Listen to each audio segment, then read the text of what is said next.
News with LJ and Allie, doing the news with LJ and Allie. Yeah, here at the Wrassling for Life Network. Hello and welcome to the Wrassling for Life Network. We are live here on a Monday to do the news with you. That's right, Lyra Joe is here with you with the news, and the very first thing up is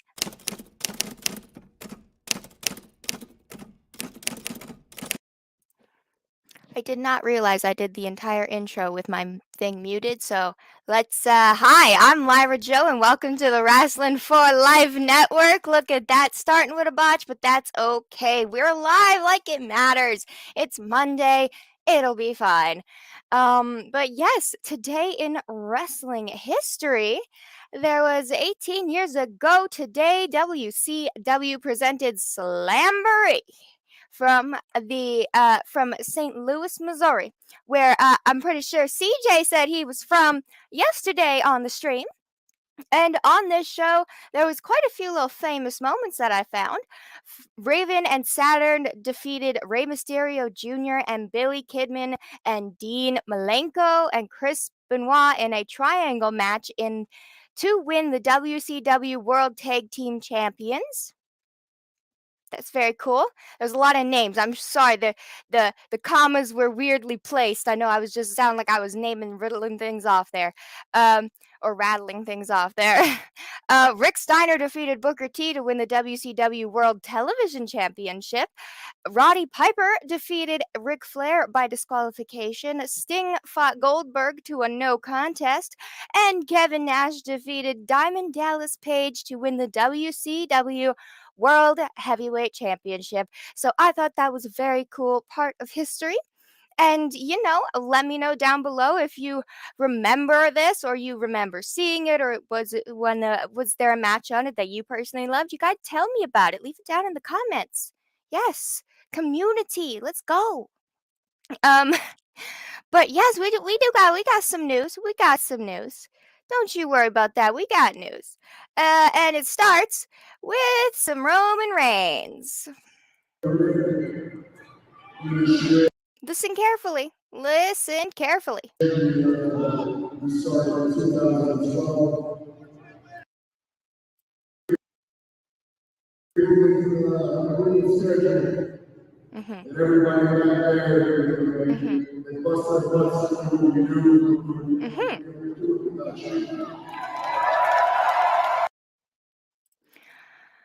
Okay, so did anybody else hear anything except we couldn't do it without you?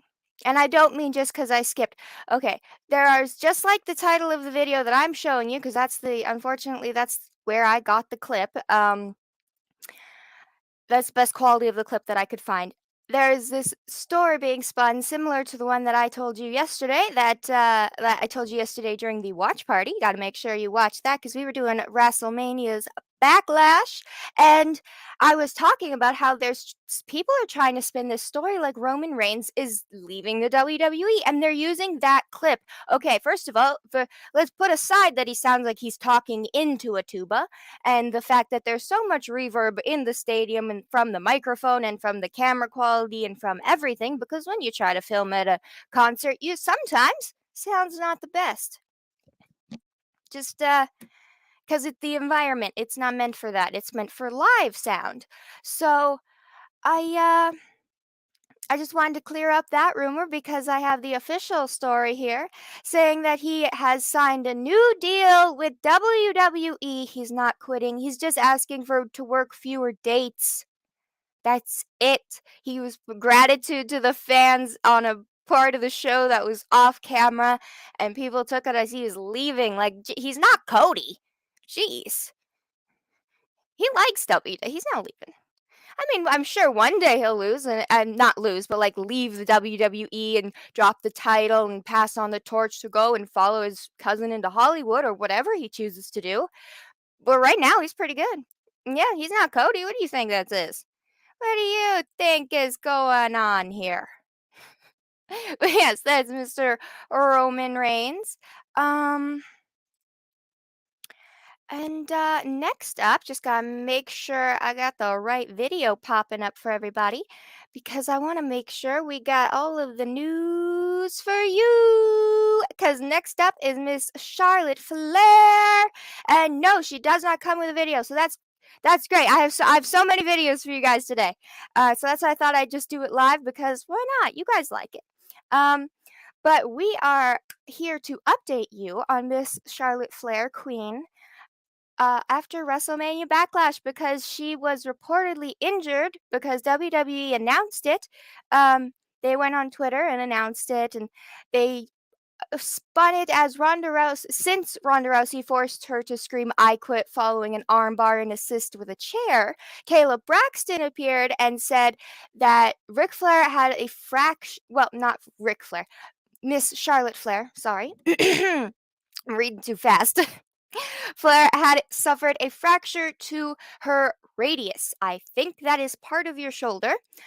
And as you'd expect, this is all storyline related. She has just taken some time off to go and chill and, relax a little bit. She's been carrying a little bit of the company on her back for a bit. But it is just a storyline for television, and she is all good. So I'm happy about that. But sticking with women's wrestling, oh, wrong button. There we go. Miss Mia Yim signed a 6-month contract to Impact Wrestling, and as an Impact fan, I am so happy. Mrs. Limitless, Mrs. Limitless. There we go. Sorry, headphone users. I am so happy about it, and you know, I'm just so happy to have her back. She is Jade from Impact. It is great, and I'm just so happy she's back, and it might not be like a full forever contract, but it's Impact. They don't give out forever contracts. It's usually much more month by month, 6 month, pay by appearance, handshake deal. That's what Impact is. So I'm very happy to see that Mrs. Limitless is back fighting because it'll be fantastic. Um, Coming up next is Mrs. Maria Canellis, outlining her goals for the Women's Wrestling Army promotion. That's right, she was a guest on the Two-Man Power Trip of Wrestling podcast, where she talked all about her wonderful new Women's Wrestling Army promotion. And she said, the biggest thing to me was the profit sharing aspect of it, though. Brand Army, what are we going to do? We're setting aside a percentage to give back to the girls. It's really important to me. I'm not out there bumping, I'm not out there with the possibility of getting injured. So for me, if I can profit and share with the girls and make it more worthwhile, that will be great. And now we are going to get there, and no, maybe 6 months, but that's our goal. So she's saying 6 months, that's where she's aiming for all of her, like, I guess, financial goals to be good, which, is pretty good. You're giving yourself 6 months to figure it out with her new business. Jeez, that's good. Um, but yes, she says the goal is to be able to make everybody a little bit of extra money, and that is fantastic, especially in the women's wrestling world. And I'm very happy about this. And me and Allie will be having watch parties for the Women's Wrestling Army promotion. Tell us down below who your favorite women's wrestler is. God, come on. Gail, what about Gail Kim? She's Canada. She's Canadian. Did you know that? Yeah. Woo! I will never stop doing that. Next up is yesterday's breaking news that happened during WrestleMania's Backlash because Miss Rhea Ripley joined Edge's Judgment Day stable. That's right. If you missed it, a hooded figure came out following the AJ Styles match with Edge, with Mr. Edge actually won, Rhea Ripley removed the hood to reveal herself as the newest member as the stable, and she had some cute black lipstick on as she turned to the camera and smiled and all evil-like, and I think it will be fantastic. I've been saying I can't wait for her to join for weeks, and I'm so happy. Yes, more women in stables. I like this. That just means more opportunity for more stables to fight, because now you got women in there too. You got another combination of matches that can happen. So I'm very happy with that. And next up is something that is very important to my heart. It is There's an interview with Mr. Jake the Snake Roberts talking about the WWE ban on marijuana worsening his alcohol and cocaine dependencies. He was on DDP Snake Pit podcast, and I thought this was very interesting and cool of him to talk about because WWE just actually said has taken off this ban. They will not fine the wrestlers for using medical or marijuana, or at least marijuana. I think that's just marijuana. Don't quote me on the exact words, but I wanted to bring this up because I thought it was very cool. And the first thing Jake said was, I don't think marijuana is a gateway drug. I think alcohol is. I'll tell all the folks I'm pro pot, you know. I never got in a fight when I was smoking pot. I never got in trouble when I was smoking pot. And I never wanted to do cocaine when I was smoking pot. So that's just how he begins the interview. So you can see where he's coming from, and you can see how it probably affected him, especially back in the day where there was only a certain amount of substances that he could use, and doctors back then were not that all the science wasn't really there, and opioids weren't the biggest thing. There's a lot, and also you're always worried about addiction and stuff. So I just thought that was very funny how he opened the show. But I'm glad he's also being very honest because now I'm very open, like Riddle, RVD, and a few other people, even rumored Mr. Randy Orton. And I thought it was very, very cool. So let me know down below if you also agree that it's very cool. But I understand some people are straight edge society, and there's no problem with that. Absolutely no problem with that. I'm just speaking from the point of somebody who is medical marijuana. So, but medical. So, um, but yeah, you do it even if it's not medical. You do you. But next on the story is money in the bank. Now, why am I showing you guys this? Well,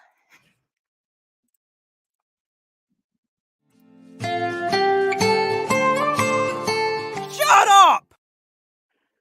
you guys saw the thumbnail. There's a baby bonnet and a pacifier in a certain somebody's mouth because a certain Money in the Bank commercial aired yesterday for July 2nd in Las Vegas. And an interesting point is that during this commercial, Cody Rhodes mentioned one lucky male and female superstar will win the chance to main event WrestleMania. Normally, the winner of the Money in the Bank ladder match earns a shot at any title and the right to cash in that opportunity within a year. However, this year, the rules have changed and the winner will headline WrestleMania. Now,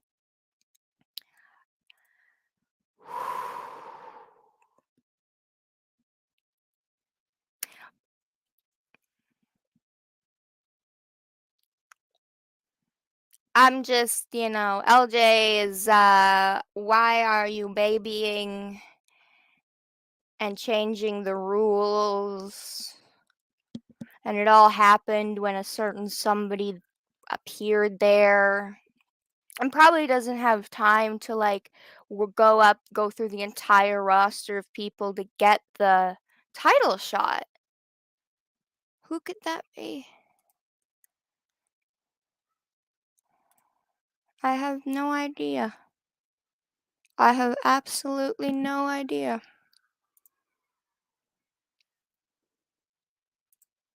No idea.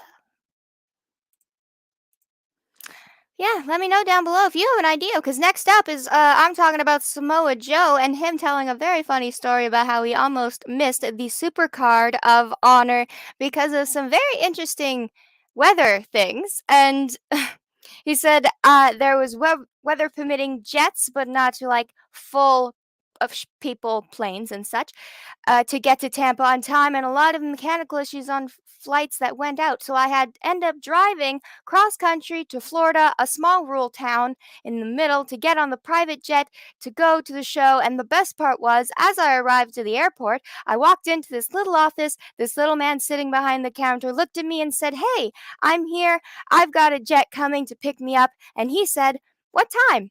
I said, "It's 7 o'clock." And he said, "Well, we close at 6, so let's see what we can do." I thought that was adorable because Samoa Joe, could you just imagine him standing in the middle of Florida with a suitcase and a hat on, been like, "So the jet comes here at 7. Oh, we close at 6." I would pay to be on a fly on the wall. That would have been so funny. He says that he was very happy to debut for Ring of Honor and make a debut on Dynamite as well, and said that Tony is amazing and he is just this little ball of energy and ideas. So I thought that was an amazing way to describe Mr. Tony Khan, just a ball of energy and ideas and so passionate about wrestling.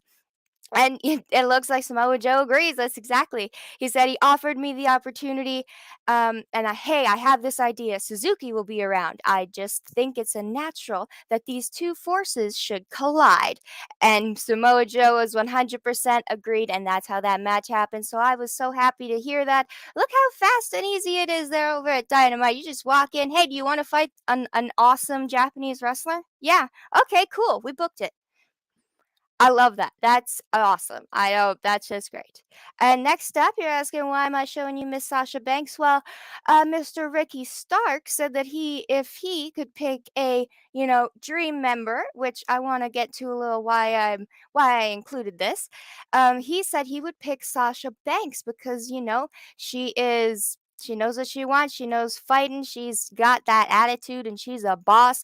She would definitely fit with Taz's group. But I brought this up because since he's mentioning that, maybe they will transition into having a woman part of it. Maybe we get a woman part of Team Taz. You guys let me know down below because maybe they're hinting at it a little bit. I don't know. Wrestling is, some things mean everything and other things mean nothing, and you never know which one is important. It's very fun. But speaking of Sasha Banks, we also have a little video for her because she was throwing the first pitch at Fenway Park. That's right. And I have a little video for you guys to see. Let's just make this. So I just did that like a boss. Okay. It is the legit boss, Sasha Banks, and I am here at Fenway Park, and I am a history maker. I'm part of a lot of first-time evers, and it's my first time here at Fenway, and it's my first ever baseball game, and I can't believe it. And not only that, I get to throw out the first pitch, and I am so excited. So watch out, Mariah Carey. Watch out, Snoop. Watch out, 50, because I'm coming for you.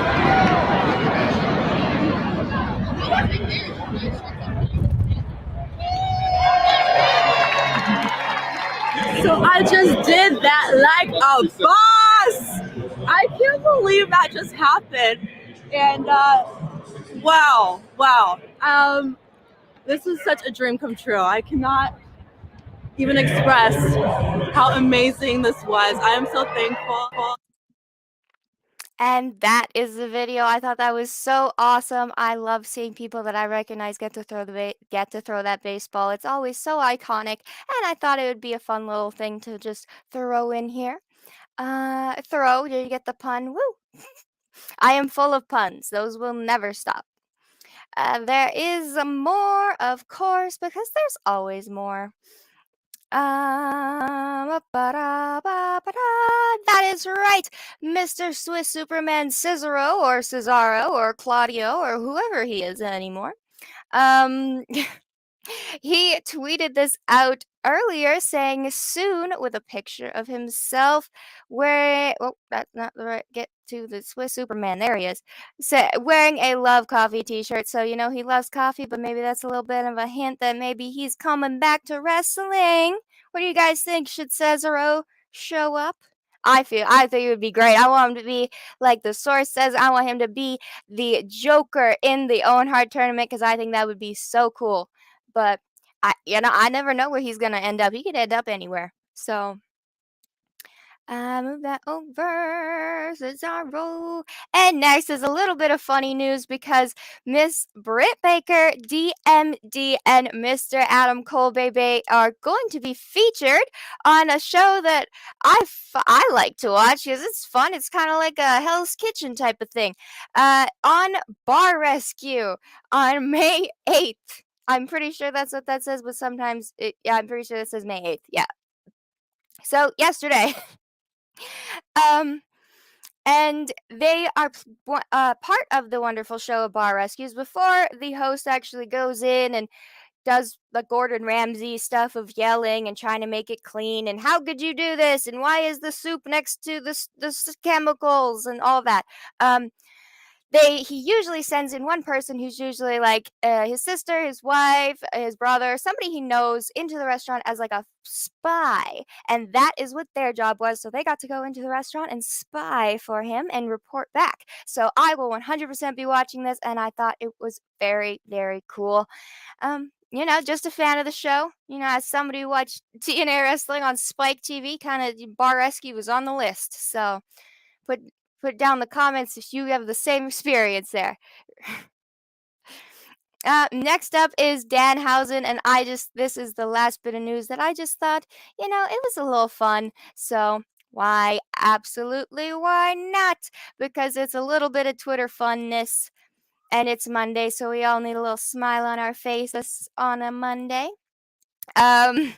Chris Jericho tweeted out one of my favorite matches of all time, pointing out the 56-year-old Ricky Steamboat and Chris Jericho at a classic barn burner of 2009. And Mr. Danhausen, of course, says, Chris, do you need Danhausen to curse Rick Dragon, or are you fine? Your new haircut is nice. And that just made me really happy. That's it. That's the news, and that's where we end. That makes LJ very happy. Oh, we got some comments.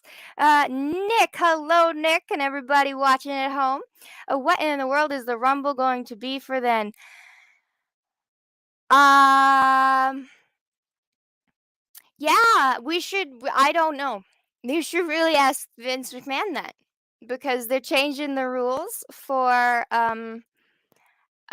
Big Baby and for Money in the Bank. So who knows what Royal Rumble will be? Who knows? Who knows?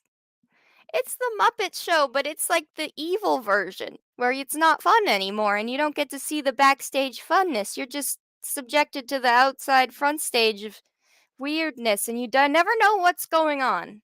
But you know there's a problem. You don't know what it is though. Yeah, so that's the only way I can explain that. That's about it there. But next up is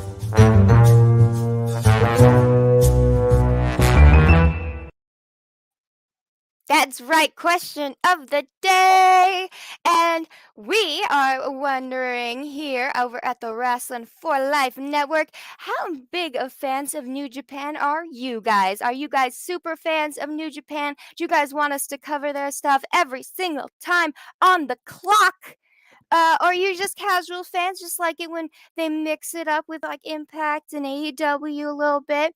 Or do you genuinely not care? I would like to know, because we have a very diverse audience of people and ages, and I would absolutely love to hear what your guys' opinion is on Japanese wrestling, because so far we mostly just know the WWE, AEW stuff, and of course Impact, because yes. But that has been the question of the day, and this has been the Daily Wrestling News with LJ here, Miss Lyra Joe, and I will see you guys all later for the wonderful WWE Raw watch party here. So remember to like, comment, subscribe, and ring that bell icon, and I will see you guys later.